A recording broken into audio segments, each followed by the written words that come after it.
Okay, yama yatie for akwaba na yatena se bi the sports update and the ebremo and then somehow do p ha no pai and I say ene awie nwumre yatena se yede ba ene Kotoko file na yede ba sa ene tie na Kotoko file na yede eba no na musumati bi enra ana se eye meeting ekoso na meeting ekoso mu nsema hodo pi enso etimi eba ama je se ene yatese Kotoko ayo head coach na won sem to say e breaking nya down edam yatie for bra atena say I den sem awudo pi na ede eba before that ya hase enso afri akosi apia mayore asoye na say Kotoko aso akosi apia ana se wono be sporting director enso edam etima fa Asante Kotoko akosi apia ana ye sporting director ede ama Asante Kotoko akosi apia ana be hwe amayato players quality players ade aba Kumasi Asante Kotoko akwasi apia ono na behwe amiato quality players ade ama Kumasi Asante Kotoko akwasi apia ana ehwe mi appoint coach ewo Kumasi Asante Kotoko akwasi apia ana ehwe mi appoint coach ewo Kumasi Asante Kotoko currently coach awaba Prosper Nate Ogum mo amota follow me catch him say the return of Prosper Nate Ogum bebaso the return of Prosper Nate Ogum bebaso ampa Prosper Nate Ogum abaso agese wonom coach currently edima Kumasi Asante Kotoko we say Prosper Nate Ogum edi djuma pi edima Kumasi Asante Kotoko me bi atwam amache se empanifo no sa party way ana so mo to kwanta pai mobia fa ne way na eno na chi no amache se Prosper Nate Ogum ekoye no na che se ewo se coach foforo enso etimi ede eba coach foforo bai beteki o ni nyina chi no enema so entimi ankoye na coach foforo bai enema ankoye no na wo se mpanifo sa atena se ni esa kofa coach foforo ede ne ba na omoto mani na se Prosper Nate Ogum ana wo se wono ba se du zepo mo ebai obai opanyin modemo o ni nyina ade atete pansa me ankoye afi Gazari enso be boy ni nyina chi no o se choose new coach ono so betimi aboa ama team e friends Kotoko etima koso na yeda so eso ewo coach Ogum sense ma se ono current coach edema Kumasi Asante Kotoko no na se akopanya friends kwasiapia enso ana etimi appointing na ono eba onu se mpanifo no mu din dabo ma no so no kwasiapia betimi choose one koma be coach ama Kotoko no Masu DJ Dramani ana afesu no Prosper Nate Ogum ana choose Prosper Nate Ogum aji se ono ebeye head coach adama Kumasi Asante Kotoko officially bibia so no etimi ekoso na ekwan ai se Kotoko team ne ebeye ne say omo beye no modern way se uko Europe a nye coach ana se Kotoko players there be Xavi otimi kasa o player we ana se Matthew Alemani any deco etimi eko ma scout team player we ebesi team e fa ne se Barca no makoton de naba sa pe ne eko uko Chelsea nze Todd Boehly ajawa faduma na bonobo wono ana top players e de ba Chelsea enu abi ana se say opanyini aye fa ne se akwasi apia ebebi ama Kumasi Asante Kotoko to opanyi djuma de esi ne so pa a enye is ono ebeye sporting director edi ama team no na team ni so bibia etimi akoso kama na eda so ewa akwasi apia nsensem mu Kotoko nsensem na won se obedi djuma a wose nkofo bi boa ise kwantia yen se e kan se akwasi apia ebeye sporting director na nkofo mbeboa no Abdullah Ghazali ono na se oye coach as interim coach no interim coach edema Kotoko ebrom sake sedu zebo no ono ne gina musa ono ebeboa akwasi apia afesusu no ohini brenya enso beka ho aboa akwasi apia afi Orlando Wellington enso eka ho aboa akwasi apia ana afi Najo Isa enso eka ho we mu ene nkrofo a jeso recruitment no edi ama Kumasi Asante Kotoko ide won sama wudo pina enso etimi eba na board chairmanship no entia yense kan say empanifo and discuss board chairmanship no this week amo hwani mum so mba tunyema nyina wie ansa na board chairmanship no enso etimi aba ene sama kra ene so efuru oba ti currently akwasi apia ene ye coach na say Prosper Nate Ogum ene ye coach edema tima ye fa ne se Kumasi Asante Kotoko I don't want some would be never oba ye be 8 years na Kotoko enye 12 don be J ma bia so etime ko so na onim se Ghana ye bo top 4 ye jele ye bo league ni wi a top 4 no na se Diana Stars Mediama Bechem United Asante Kotoko akwatwira koma efe ni se enso atima akwatwira koma ne efe ni se Gaka omo president efe ni se Kujo Fiano se Kotoko entimi participate in Gaka top 4 na eba so no ne nya ne se Kotoko omo problems omo face ni e wo soro enya abade se board say omo dissolve board management bibia so no enti wo so omo tumi solve that issue ni wie ansa kwa na ebia enema nyina ye kama de amom enti say entekra saka dreams FC amaga ko fo mpani fa ko inform dreams say ometwa ye bobi the dreams anye ye alternative baby ani go stars na se ye say baby ani go star for no so mo nye ready eno nti dreams anye hwe say ye hwansa dream forum anso be Gaka for mpani fo eno ya de no so ekoso eno ya de ekoso na nsema adabo maso aje se ukwamanfo discuss aje se trend pa enso ene e fa ne se meeting e course no sikasem na yewura kasa no na wo twem se Kotoko ese e ka omode 3,533 Ghana cedis 3,533 Ghana cedis ana Kotoko e ka omode no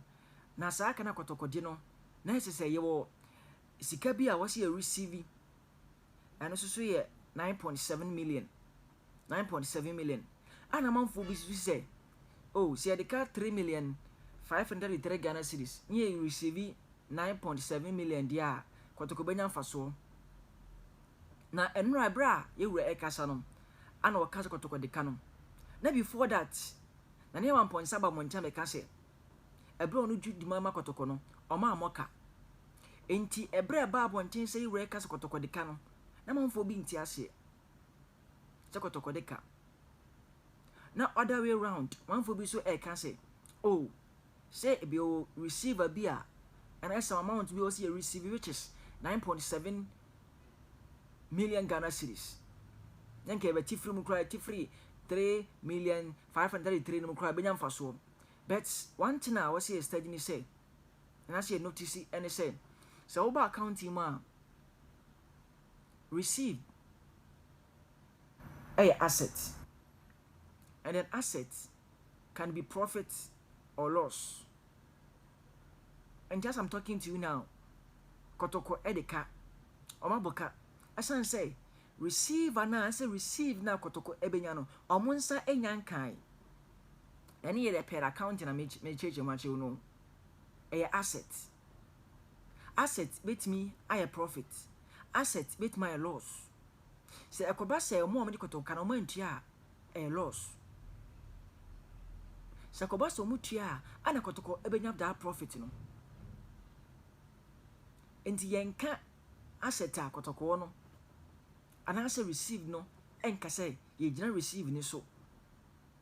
na Kotoko e chese Kotoko nya profit e wa accounting no bia you know nothing about accounting ana wodi wo fie nyansa e ka dia oh eno de other alternative no wetima use say Kotoko ensaka 9.7 million Ghana cedis ni dia or metima nya profit sanity. But as I'm talking to you now, Kotoko enya ensa nyanka deska no. So for as Kotoko ensa nyanka deska no kwa die Kotoko deka, which is 3,533 Ghana cedis. Enu ade ekoso enti ewura ade to akwasi apia nim say I was say omunsa kasika be 5 million Ghana cedis and betimi amboa ama matimi acto players ama team na etima strong omunsa omkasa mato players bet ono no wo hu ya players na fa yehu ya players ni wo players na Kotoko sensan omo yehu ya mo wo ani ade ekoso hotel debt ho Okotoko kwaso ya amanfo no mo san sponsorship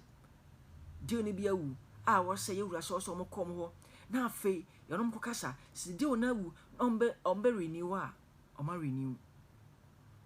na no so atima kama Kotoko ani yen sema no so ekoso Kotoko no ani e break bibia down e dem atiefo sika sema ya de a hadwen e be ka say oh payable ye betua Kotoko tua akọ enti sa wote Kotoko de omu tua ani de ye receive a free abana onum se nra bra ye wura e kasa no na obi ebie nkratam ba bi ho a obofa so enti yenim the exact amount a Kotoko atua e de amobi the only thing our kind say Kotoko ever receive some amount which is 9.7 million. That is the amount Kotoko receive as receivable, and then Kotoko the ambassador amount will be also able to say a payable no yenim say this what na say na kai Kotoko e di says ke be nyam faso a na wasa adwen say Kotoko receive that amount no skasa na betua ama enkrofo so a Kotoko do moka Asante say yewre ekasa no o kan say hotel fee ekra ho say Kotoko etua o kan debt a Kotoko di but was it 2 months yakwa say be kan June July yes I call August hotel fee and sa other place fee sa nyama we nyina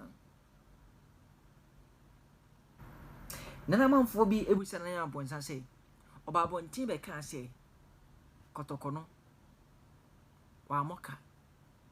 na iso wa moka adenti ana say nura kra pay the meeting no enti ya say kan say e wo say tieska bi e ma nana yawo bania so amoka the amount that Kotoko receive enyamai automatically